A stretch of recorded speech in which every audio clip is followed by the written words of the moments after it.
Welcome. Today's project's on well-learned, well-practiced thoughts that then become automatic. And these automatic thoughts can trigger anxiety. It can trigger panic. A lot of anxiety sufferers who have panic attacks can't recall what they were thinking before. Something just happened. They just went right into panic mode, that fight or flight mode, and they have no idea why. And so you might have heard me say this in previous videos. You've practiced anxiety for a long time. And this is what I mean. I mean, you've practiced these thought patterns for such a long time that they are now unconscious in nature. They're well practiced. You do them daily without even being consciously aware of yourself thinking these thoughts. And these thoughts determine our feelings and behaviors, right? If you're feeling lousy, that's because of your thoughts. You've been thinking a certain way to make you feel lousy. If you're really feeling anxious, well, you've thought certain things. Something has triggered it. Anxiety sufferers become aware of something external or something internal, and they become aware of that something via their five senses. So it could be a sensation, could be that heart palpitation, could be that headache, it could be that pain in your body, could be something someone says, it could be a painting on the wall, it could be a smell, it could be any of those things, it could be anything. It's that trigger. That trigger causes that thought, and if that thought is unconscious, you're not going to be aware of it. You're just going to feel the resulting feelings or engage in that behavior. So anxiety sufferers become aware of something, and then they feel the feeling, or they engage in that certain behavior without being aware of their thoughts, and as a result, they feel the feelings and behaviors that they really don't want to engage in, but it's the result of that thought. Everything we do is preceded by a thought, except for physiological reactions such as being thirsty, hungry, tired. That comes from the hypothalamus. That's one of the oldest parts of the brain. But I'm not going to get into that right now. I'm talking about our reflexive thoughts. So everything we do is preceded by a thought. You thought something to feel this way. And so when I used to suffer from health anxiety, I would react to that heart palpitation as something life-threatening. Oh my God, I have a serious illness. What if my arteries are clogged and I'm going to have a heart attack? Oh no, I got to go to the doctor. And I would think all of these irrational thoughts. And so I would feel the resulting anxiety. I would get flushed with that anxiety and those anxiety symptoms, not knowing my original thought about my heart. As soon as I felt that feeling, I felt the outcome, that anxiety. So it was a well-practiced, well-learned thought. I entertained it, so I kept it alive. And like my traffic example, if you're driving along and someone cuts in front of it, you're just going to automatically do that outcome you've practiced for a long time, which is get angry. To anxiety sufferers, most of their reflexive thoughts are irrational, just like the ones I had about my heart. Oh, I'm going to die, my arteries are clogged, I'm unhealthy, I'm going to have a heart attack, got to go to the doctor right away, got to go to the hospital. Let's define irrational. Irrational is our my thoughts based on facts? Are my thoughts helping me to achieve my goals? Are my thoughts helping me to feel the way I want to feel? If I answer no to any one of these three questions, that thought is irrational. So let's go back to the heart attack thing. Are my thoughts based on facts?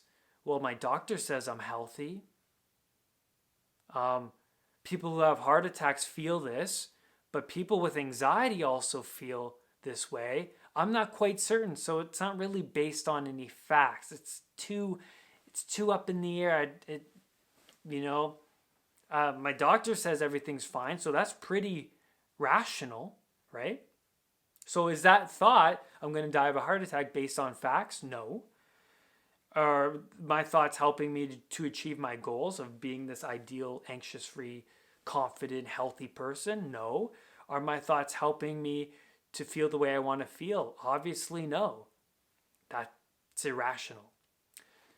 So now, let's answer the question, how do we eliminate these automatic thoughts, these reflexive, irrational thoughts to then feel the way that we really want to feel? First is use rational self-talk. Anxiety sufferers lose that internal dialogue, that guard, rejecting those irrational ideas coming in from the outside world. Their floodgates are wide open. The water's pouring in. All that information is pouring in without there being a filter. So engage in more rational dialogue with yourself. One of the best phrases I used to say to myself when I was going through my anxiety disorder was, I reject that thought. When I would think that, I reject that thought, what does that mean? Well, it means that thought is irrational, and that thought is not in alignment with my higher self. So whenever I would think, I reject that thought, I knew that thought is not in alignment with the person I want to be. I do not want to think that thought. But it's also important to replace the thought with a new thought. Because when we replace that new thought, we are entertaining that new thought, and we're loosening our grip over the old irrational thought. So thoughts that I would entertain would be images even of myself sitting in a diner drinking coffee late at night with the rain coming down, and I felt that image to be soothing, relaxing, enjoyable. So I would replace that irrational thought with that image. Or an image of myself being confident, empowered, overcoming anxiety, being a social butterfly, interacting with people all around me, and I would entertain those thoughts instead. So replace that irrational thought with these new thoughts that are in alignment with your higher self. Number 2 is journal. Journaling is so important because it gets you more in tune with yourself, but you are becoming more truthful with yourself. My morning routine consists of journaling. I journal every day. And if I have irrational thoughts that are causing me distress and worry, I write those thoughts down, and then I immediately come up with a rational replacement thought. So that's all you have to do. Write down the irrational thought, and then write down the replacement thought, the rational replacement thought. And believe me, once you write down that irrational thought, internally you will come up with a new rational thought quite quickly. It'll come up quickly. You'll look at it and be like, oh yeah, That's not really a concern. In here it felt like a huge concern, but on paper it just kind of seems silly. And then you write down the new rational thought. Very powerful. Number 3 is the elastic band. The elastic band technique is so powerful, and I talk about it all the time on the podcast, in my videos. You put an elastic band on your wrist and you snap it every time you catch yourself being in a state you don't particularly like. You could be anxious, you could be panicky, you could be so caught up in your head that you're not really in the moment. So snap that band. It gets you back into the present moment, but more importantly, once you snap that band, replace that irrational thought with a new thought. That image, maybe. I would replace that irrational thought with that image of myself in the diner, or being confident, or talking to myself rationally. So replace it and snap that band, because every time you snap that elastic band on your wrist, it acts as a reminder that, wait a minute, I'm thinking irrationally right now. I don't want to think this way. And that's important to know too. You know, when you snap that band, you catch yourself in that moment and you realize, oh wait, I don't want to be in this state. I don't feel good. And so then you replace the thought. Replace it and start challenging yourself. Keep slapping that elastic band against your wrist all day if you have to. I did it all day. I took that elastic band to work. It always kept reminding me that I'm thinking irrationally and I need to change my thoughts. Number 4 is keep a rational replacement thought in your back pocket. What is this? Well, a rational replacement thought is just like the title, a rational thought that you read aloud to yourself or internally every day for a month. Why a month? It takes 21 days for a habit to become ingrained. So the more you entertain this new rational thought, the more it becomes automatic. And you loosen your grip over that old irrational thought. You start to pay attention to the new rational thought.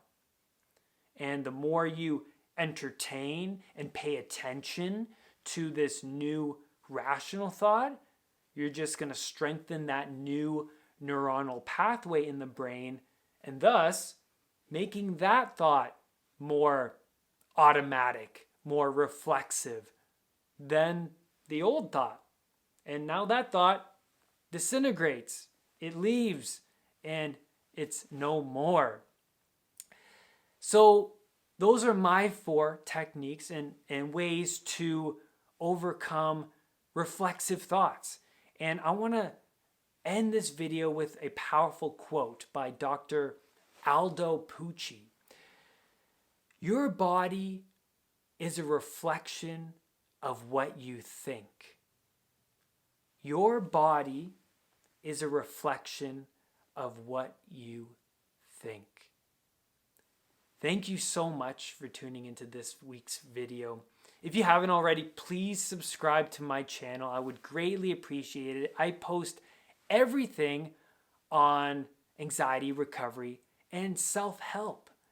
And so remember, do not let anxiety define who you are, and I will see you on the next video.